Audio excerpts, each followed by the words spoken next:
ጠቅላይ ሚኒስትሩ ድንገተኛውና አነጋጋሪ ብፁዕ አቡነ ሳዊሮስ 4.3 ሚሊዮን ብር አበረከቱ። የተወደዳችሁ ቤተሰቦቻችን ኦርቶዶክሳውያን እንዴት አላችሁ? እንዴት ቆያችሁ? እንዴት ሰነበታችሁ? ሰላማችሁ ይብዛ። ይሄ መረጃ ጉልበት እንዲኖረው እንፈልጋለን። እይታው ቀንሷል። ሰብስክራይብ አታደርጉም፣ ላይክ አታደርጉም፣ ሼር አታደርጉም። ግን በየዕለቱ መረጃዎችን እያመጣሁላችሁ እገኛለሁ። ከጀርባ በምትመለከቱት በሰፊ ስክሪን ቪዲዮዎችን፣ ፎቶዎችን እያስደገፍኩ ጥንክር እያቀረብኩ እገኛለሁ። ስለዚህ ቤተሰብ ሁኑን፣ ሰብስክራይብ አድርጉን፣ እኛን አበረታቱን። የእናንተ እርዳታ የእናንተ ማገዝ ለኛ ትልቅ ትርፍ ስለሚሆን ማለት ነው። ወደ ኦርቶዶክሳውያን እንግዲህ ዛሬ ከምናያቸው መረጃዎች መካከል እንድንመለከት ከምወዳቸው ጉዳዮች መካከል በጣም መነጋገሪያ የሆነ አንድ ቪዲዮ ነበር። የክቡር ጠቅላይ ሚኒስትር ዶክተር አብይ አህመድ እና የወይዘሮ ዝናሽ ታያቸው ቪዲዮ በጣም አነጋጋሪ ነበረ። ያ ቪዲዮ ሙሉ በሙሉ ምንድነው የሚለው ስለምንድነው የሚለውን ሐሳብ አቀርብላችኋለሁ። ከዛ በፊት ግን ወንድማችን ብሩኬ ወይንም ባሮክ መጀመሪያ ላይ ባደረገው በተለይ ሌሎች ወንድሞችን በአማካኝነት የተሰበሰበውን 4.5 ሚሊዮን ብር በላይ ገንዘብ በጥምቀት ማስተባበር ላይ ሳሉ በመብራት አደጋ ለሞቱ አገልጋዮች ድጋፍ ተደርጓል። እንደምናስታውሰው በዚህ በጥምቀት ባሳለፍነው ማለት ነው በጣም አንድ አሳዛኝ እጅግ ልባችን የሰበረ መረጃ መስማታችን ይታወሳል። ወንድማችን ብሩክ ወይንም ባሮክ በተደጋጋሚነት በቲክቶክ ገጹ በፌስቡክ ገጹ ድምጽ ሲሆን ነበረ። ጥር 11 2018 ከኮየ ፈጬ ንፋስ ስልክ ደብረ ፀሐይ መድኃኔዓለም ወደ ከተራ የሚጓዙ ታቦታትን በሰረገላ አጅበው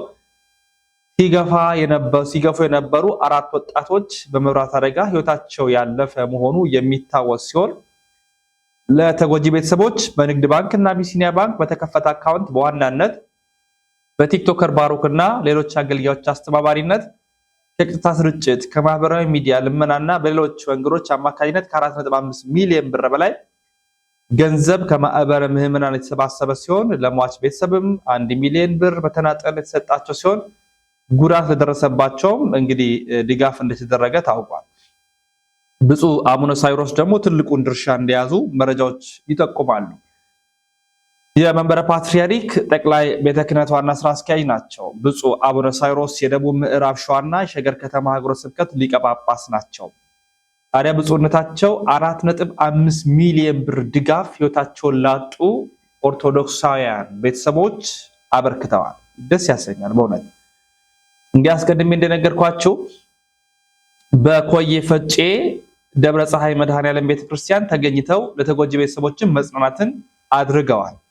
አደጋው በደረሰበት ወቅት በአገረ ስብከቱ በተዋቀረ የ10 አባላት ኮሚቴ አማካኝነት በንግድ ባንክና በአቢሲኒያ ባንኮች በተሰበሰበው ገንዘብ መሰረት ለ3 ቤተሰቦች ለእያንዳንዳቸው 1 ሚሊዮን ብር 1 ሚሊዮን ማለት 3 ሚሊዮን ብር ማለት በህይወት ለተረፈ ወጣትና ለሌሎች ቤተሰቦች እንደየጉዳቱ መጠን ከ300,000 እስከ 700,000 ብር ከገንዘብ ድጋፍ በተጨማሪ ለተወሰኑ የሥራ ዕድልና የእህል ድጋፍ ተበርክቷል። እውነት ደስ ያሰኛል። ይሄ ይበል የሚያስመሰግን ነው። ምክንያቱም እንደምናስታውሰው እነዚህ የተጎጂ ቤተሰቦች 4 ይሆናሉ። ሰረገላውን ይዘው ነው ሲሄዱ ኤሌክትሪክ ሾክ አድርጎ 4ቱ የሞቱ የተረፉትም አሉ በጉዳት። ደስታችን ሙሉ እንዳይሆን የነበረበት ቅጽበትን ሚረሳ ያለ ኦርቶዶክሳዊ ያለ አይመስለኝ። በተለይ ነው ሰረገላ የሚባሉ ነገር ለምንድን ነው የማይቀረው እስክንል ድረስ ብዙዎቻችን አዝነናል። ብዙዎቻችን ልባችን ተሰማ። ብዙዎቻችን ተክዘናል። ነገር ግን ወንድማችን ብሩክ እንባ ከማፍሰስ ከንፈር ከመምጠጥ አንገት ከመድፋት ቢያንስ ላሉት ቤተሰቦቻቸው የሚሆን አንድ ነገር እናድርግ በማለት በፍጹም ቀናኢነት በፍጹም ኦርቶዶክሳዊ ስሜት በመነሳት በጎ ነገር አድርጓል። እነሆ ለእያንዳንዱ ለሶስቱ ቤተሰብ 1 ሚሊዮን እንደ ጉዳታቸው መጠን ከ300,000 እስከ 700,000 ደግሞ ላሉት ተበርክቷል። እግዚአብሔር ይመስገን። ቢያንስ መጽናኛቸው ሆኖ ህይወታቸውን እንዲገፉ ያደርጋል። እህልም የሥራ ዕድልም ተፈጥሮላቸዋል። እግዚአብሔር ይመስገን። እንዲህ አይነት መሬት የወረደ ስራ ሲሰራ ደስ ያሰኛል፣ ያስመሰግናል። እውነትን ይዞ መሄድ፣ እውነትን ይዞ መጓዝ፣ በጎ ስራዎችን ሰርቶ መታየት መልካም። ስለዚህ ለብፁዕ አባታችን እግዚአብሔር አክብርልን፣ እናመሰግናለን። ለወንድማችን ብሩኬም ለአስተባባሪዎችም ለሰሩትም በዚህ ስራ ለተሳተፉትም እግዚአብሔር ይመስገን። ግን አሁንም የአደባባይ በዓላት ሲከበሩ ግዴታ መሆን የለበትም። እንደ ሰረገላ ከፍታ ያላቸው ነገሮች ኤሌክትሪክ ሾኮች ይኖሩታል፣ አደጋዎች ይፈጠራሉ። በጣም በተጠንቀቅ መሆን አለበት። አለበለዚያ እንደዚህ አይነት አሳዛኝ ክስቶችን እናስተናግዳለን። ስለዚህ በጣም ሊስተካከል በትኩረት ሊታይ የሚገባው ነገር ነው ብዬ አስባለሁ። ምን ተሰማችሁ? ምልከታችሁን አስቀምጡ። ላይክ፣ ሼር ያደረጋችሁ፣ ሰብስክራይብ ያደረጋችሁ፣ ኮሜንት የሰጣችሁኝ ተከታተሉ። ወደ አነጋጋሪ ቪዲዮ ላምራ። የኢፌድሪ ክቡር ጠቅላይ ሚኒስትር ዶክተር አብይ አህመድ ከባለቤታቸው ዝናሽ ታያቸው ጋር የሆኑ ቦታዎችን እንግዲህ እየተመለከቱ ነበር። ያው ጠቅላይ ሚኒስትር ናቸው። ያዩትን ቦታ ደግሞ እንዲሰራ እንደ ከፍተኛ ባለስልጣን እንደ ሀገር መሪነታቸው ቦታውን የተመለከቱበት ባለበት ሰዓት አንድ ቪዲዮ ተጋራ። ከዛ ቪዲዮ ጋር የተገናኘ ብዙ ነገሮች ሲነሱ ነበርና ኤላ ገለጥ አድርጎ ያብራራት ገለጻ ነበረችና እሱን ባሳያችሁ ወደድኩኝ። ንካተል ሙሉ ቪዲዮ ይሄን ዋነተው እንዲያቀርባል ወንድሜ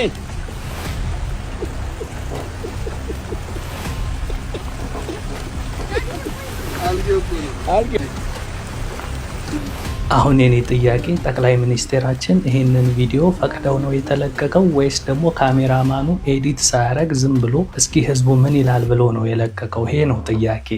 ምክንያቱም አይደለም በሀገር ደረጃ ጠቅላይ ሚኒስቴር የሆነ ግለሰብ ይቅርና እኛ ተራ ሰዎች እንኳን አንዳንድ ጊዜ ጥፋታችንን አናሳይማ። ኤዲት አድርገን የተበላሸ ነገር ካለ ቆርጠን አውጥተን ያማረውን ነገር ብቻ ነው ወደ ህዝቡ የምናቀርበውና ጠቅላይ ሚኒስቴር አብይ አህመድ እንግዲህ እዚህ ጋር እንደምትመለከቱት በተፈጥሮ ፍሏማ የሆነውን ቦታ እያስተዋወቀ ነበር። እስኪ በተወሰነችን ቪዲዮ መጀመሪያ እንመልከት።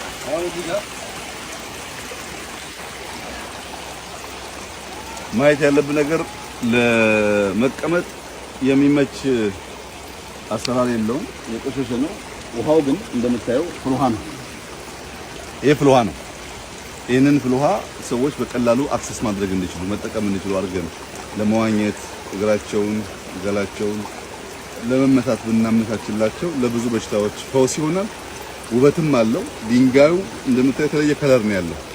በትክክል ካስቀመጥ ነው ሌላ የውበት ምንጭ ሊሆን ይችላል። እንግዲህ ይህንን ተፈጥሯዊ ስፍራ ወደፊት ለህዝብ በሚመች መንገድ አስተካክለን እንሰራለን የሚል ቀረጻ እየሰራ ባለበት ሂደት ነው። እንግዲህ ድንገት በቀረጻ መሀል ለጥቂት ነው አፈር ድሜ በልቶ ነበር። ጥርስ መልቀምም አለ። ያው የሰው ልጅ ሲወድቅ እንደዚህ አይነት ድንጋያማ ቦታ ላይ ጥርስ ላይም አደጋ ሊደርስ ይችላል። ግን ያው ተርፏል። እሱም ፈገግ ብሏል። ያው እኛ አበሾች ደግሞ ሰው ሲወድቅ አይዞ ከማለት ይልቅ ሳቅ ይቀድመናል። ጠቅላይ ሚኒስቴራችን ስለሆነ ብቻ ሳይሆን ጓደኞቻችንም እኔም በወድቅ ሌላም ሰው ይስቃልና እንደዚህ የመውደቅ ነገር ስንመለከት ሳቃችን ይመጣል። አሁን ጠቅላይ ሚኒስቴሩ አስቀድመው በመውደቃቸው በራሳቸው ላይ ስለሳቁ ለዛ ነው እኔም እየሳኩ ያለሁት እና በሌላ መንገድ እንዳታነካኩኝ። ግን ይሄ ቪዲዮ ኤዲት ሳይደረግ እንደዚህ በቀጥታ በቲክቶክ ላይ የተለቀቀውና ካሜራማኑ ይሄንን ፓርት ኤዲት አድርጎ ማውጣት ይችል ነበር። ሆን ብሎ ጠቅላይ ሚኒስቴራችንን ለማዋረድ የተለቀቀ ቪዲዮ ነው ወይንስ ደግሞ እሳቸው ፈቅደው ነው?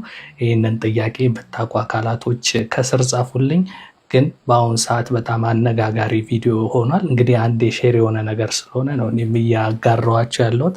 እንዲህ ያሉ ሪል ሞመንቶች በሌላው ዓለም ላይ የተለመዱ ናቸው። ምክንያቱም ቪዲዮን የበለጠ ቫይራል የሚያደርጉት ስህተት የሚመስሉት ነገር ናቸው። ምክንያቱም በትክክለኛው መንገድ ቪዲዮ ኤዲት ተደርጎ ስህተቱ ምናምን ወጥቶ ቆንጆ ፓርት ብቻ ቢለቀቅ ያው አንዳንድ ሰው ዝም ብሎ ያልፏል። ይሄ የመንግስት ፕሮፓጋንዳ ነው ምናምን አቦ አይመቸኝም እንደ ያለ ነገር ምናምን ብሎ ሊያልፍ ይችላል። በተፈጥሯችን የሰው ልጅ ግን ስተት ስናይ ግን አናልፍም። በቃ አይደለም የመውደቅ ይቅርና የቃላት ስተት ሲኖር ያቺን ቃል ይዘን ማራገም ምናምን እንወዳለን። በተለይ ደግሞ አዋቂ ግለሰቦች ላይ እንዲህ አይነት ነገር ሲደርስ የበለጠ ዓለም አቀፍ አይነት ይዘት ስለሚይዝ የተለያዩ ትልልቅ ፊልሞች ምናምን በሚሰሩበት ሰዓት በተለይ የአሜሪካው ሆሊውድ ፊልም እንዲሁም የህንዱ ቦሊውድ ፊልም ላይ ስተት አደጋ ምናምን በቀረጻ መሀል ድንገት ሲያጋጥም ፊልሙ በኋላ ቀረጻው አልቆ ህዝብ ዘንድ ከመድረሱ በፊት በጉጉት እንዲጠበቅ የፊልሙ ፕሮዲውሰሮች ያንድን ስተት ለተለያዩ ጋዜጠኞች አሳልፈው ይሰጣሉ፣ ሶሻል ሚዲያ ላይ እንዲራገብ። ሻሩክ ካን እኮ ቀረጻ ላይ ከመኪና ላይ ወደቀ፣ እንዲህ አይነት ነገር አጋጠመው ምናምን ተብሎ ይወራል። ከዛ ህዝቡ ያንን ፊልም በጉጉት ይጠብቃል። ምክንያቱም ይሄን ያክል መስዋዕት የተከፈለለት ፊልም ምን አይነት ነገር ቢሆን ነው ብሎ በጉጉት እንዲጠበቅ ያደርጋልና ይመስለኛል ጠቅላይ ሚኒስቴሩም ይሄንን ነገር በፍቃድ እንዲለቀቅ ያደረጉ ይመስለኛል። አሁን ካልኳቸው አይነት ሎጂክ አንጻር በቃ አንዴ የሆነ ሞመንት ነው የበለጠ አነጋጋሪ ይሆናል። በዛው ደግሞ ያስተዋወቁት ያለው የተፈጥሯዊ ቦታ የበለጠ ህዝብ ጋር ተደራሽ ይሆናል። ከዛ አንጻር ቆርጠ እንዳታወጣው ብለው አስበው ይመስለኛል። እና እናንተ በምን አይነት መንገድ ቪዲዮ ወደ ማህበራዊ ሚዲያ የተጋራ ይመስላችኋል? እስኪ ከስራ ሀሳብ አስተያየታችሁን ጻፉልኝ። ነገ በሌላ ቪዲዮ እስክንገናኝ የዛሬን በዚያ ያበቃለሁ። የእናንተ ወይላ ነበርኩ። መልካም ጊዜ። ሳሩም አለ፣ ድንጋዩም አለ፣ ውሃውም አለ፣ ተራራውም አለ፣ ዛፉም አለ። ይሄን አዋህደን ውበት ሰጥተን የሰው ልጅ የአእምሮና የእጅ ብቃት አክለን ማስዋብ ብቻ ነው የሚጠበቀው። እንግዲህ ቪዲዮ እንደተከታተልነው ነው ወንድማችን ኤላ ያነሳው ሀሳብ ሳይታወቅ የተለቀቀ ነው ወይንስ ተፈልጎ የተለቀቀ ነው የሚለውን ምልከታ ለእናንተ ተውኩኝ። ኮመንት ደግሞ አድርጉ እስቲ ምን ይመስላችኋል? ይሄ ነው ዋናው በጣም አነጋጋሪ የነበረው ቪዲዮ። ሀሳቡም ቪዲዮውም መልእክቱም ይሄ ነው። ያው ብዙ ሌላ ገጾችን የሰጠን ስለነበረ በደንብ ግልጽ እንዲሆን ከማሰብ አንጻር ነው ቪዲዮውን ለእናንተ ያጋራሁት። ምልከታችሁን እንድታስቀምጡ የጋበዝኩኝ። ወደ ቀጣይ መረጃችን እናመራለን። በቀጣይ የመረጃ የምንመለከተው ወይም እንድንቃኝ የምወደው ጉዳይ በስፋት ማለት ነው እንደ ኢትዮጵያ ኦርቶዶክስ ተዋሕዶ ቤተክርስቲያን የዐቢይ ጾም 6ኛ ሳምንት ላይ እንገኛለን። ከዚህ ጋር የተገናኘ መረጃዎችን እንዲሁም ደግሞ አንዳንድ መልእክቶችን የሰሞኑ ወቅታዊ ጉዳዮችን ቪዲዮችን ባጋራ መልካም ነው ብዬ አስባለሁ። እንካት ይህን ምስል እያያችሁ ያላችሁ ሁላችሁ የእግዚአብሔር ብርሃን በሁላችሁ ላይ ይብራ። ድንግል ማርያም አትለያችሁ። የመላእክት ጥበቃም ከናንተ አይራቅ። የቅዱሳን አባቶቻችን የእናቶቻችን በረከት ይደርባችሁ። ዛሬ የምንመለከተው የዐቢይ ጾም 6ኛ ሳምንት ገብርኄርን ይሆናል። ይህ ሳምንት ገብርኄር ተብሎ ይታወቃል። ምን ማለት ነው? ገብር ማለት አገልጋይ ማለት ነው። ኄር ማለት ደግሞ ቸር ማለት ነው። ገብርኄር ቸር አገልጋይ ማለት ነው። በማቴዎስ ወንጌል ምዕራፍ 25 ላይ ስትመለከቱ ጌታችን መድኃኒታችን ኢየሱስ ክርስቶስ ለ3 ሰዎች መክሊት እንደሰጣቸው ተጽፏል።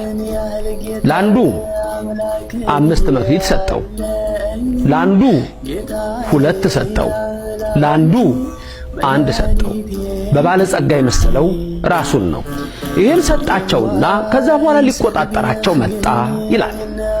5 የተቀበለው ቀረበ፣ ጌታ ሆይ 5 መክሊት ሰጠኸኝ ነበር፣ ይኸው 5ቱም አለ። 2 የተሰጠውም ቀረበ፣ ጌታዬ ሆይ 2 መክሊት ሰጠኸኝ ነበር፣ ይኸው እንደገና እጥፍ አድርጌ 2 አተረፍኩ አለው። 3ኛው 1 የተቀበለው ግን መጣና አንተ ካልዘራህበት የምታጭድ ካልበተንክበት የምትሰበስብ መሆንን ስላወቅኩ ደሞ ቢጠፋብኝ ብዬ ቀብሬ አስቀምጬ ይሄው ይዤ መጥቻለሁ፣ ይሄው መክሊትህ አለ። ጌታ 5 መክሊት ተሰጥቶት 5 ላተረፈው በጥቂት የታመንክ በብዙ የምትሾም ነህ አለው። 2ም የተሰጠውን እንደዚሁ በጥቂት የታመንክ በብዙ የምትሾም ነህ አለው። 3ኛውን ግን አንተ ክፉ ካልዘራሁበት የምሰበስብ የማጭድ ካልበተንኩበት የምሰበስብ መሆኔን ካወቅ ለምን ያኔ ስሰጥህ አልፈልግም አትልም አለው። መልስ አልነበረውም። ወደ ጨለማ ጣሉት። ይሄን ግን ላለው ጨምሩለት ብሎ ላለው ይጨመርለታል አለ። ከዚህ ትምህርት ምን እንማራለን? አንደኛ ትምህርቱ ለካህናት ነው። ካህናት የቤተ ክርስቲያን አገልጋዮች ከሊቅ እስከ ደቂቅ ያሉ ካህናት ከትንሹ ከአናጉስጥስነት እስከ ላይ ድረስ ያሉ ካህናት የተሰጣቸውን ጸጋ፣ የተሰጣቸውን ክብር፣ የተሰጣቸውን ክህነት እጥፍ እያረጉ ምእመናንን እንዲያበዙ የተሰጠ ጸጋና ክብር ነው። ስለዚህ እግዚአብሔር ከሰጠን የሚፈልግብን አለና ያ አንድ ግን የቀበረው እንደ ይሁዳ አይነቱ ስልጣኑን ያልተጠቀመ ማዕረጉን ያልተጠቀመ ክብሩን ያልተጠቀመ እግዚአብሔርን ያልወደደ ልቡም በክፋት የተመላ ነው። 5 የተቀበለውና 2 የተቀበሉትን ገብርኄር ቸር አገልጋዮች ሲል ያኛውን ክፉን ግን ምን አለው? ገብር ሐካይ፣ ይሄ ደግሞ ክፋት የተመላ አለው። ሌላው ምእመናን እግዚአብሔር እንደያቅማቸው ሰጣቸው ይላል መክሊቱን። እንደያቅማችን ደግሞ የተሰጠን ሁላችንም ጸጋ አለ። የተሰጠንን ጸጋ ለሃይማኖታችን ምን አደረግንበት? ምን ሰራንበት?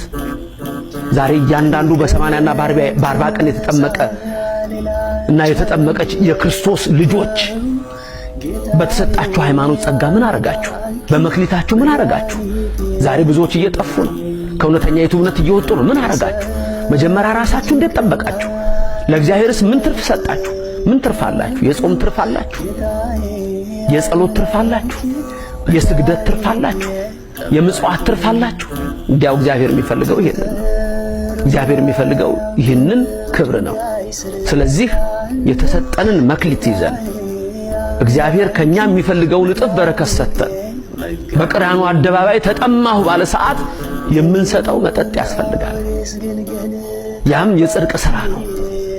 እንደ አይሁድ ፈሪሳውያን ሐሞት አንሰጠውም። ምንድነው ትርፋችን? ምን አተረፍን? ለዓለም የሚሮጥ ትርፍ አለ። አዎ ብዙ ክብር በዚች ዓለም ላይ አለ። ሰው ገንዘብ ይሰበስባል። ያ ወርቅ ግን ከመቃብር አያድንም። ያ ገንዘብ ግን ከሞት አይሰውርም።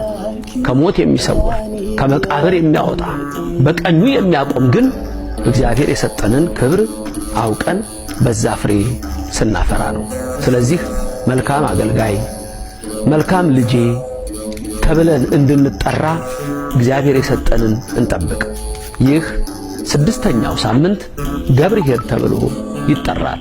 አዎ አንተ ታማኝ አገልጋይ፣ አንቺ ታማኝ አገልጋይ ተብለን ዳግም ሲመጣ በቀኙ ለመቆም ያብቃል። የተሰጠንን ክብር 5ቱን መክሊት 5ቱን ኦሪት መጽሐፍ ሌላው 2 እንደተሰጠን ብሉይ ኪዳንና አዲስ ኪዳንን እነዚህን አምነን የቅዱሳንን በረከት አምነን በዚህ ጸጋ እንድንኖር እግዚአብሔር ይርዳል። እግዚአብሔር ይባርካችሁ፣ ፊቱን ያብራላችሁ። ሐሞትን ሳይሆን መልካም ፍሬን አፍርተን አምላካችን በቀኙ እንዲያቆመን የእሱ ፍቃድ ይሁን። የድንግል ምልጃ አይለየን።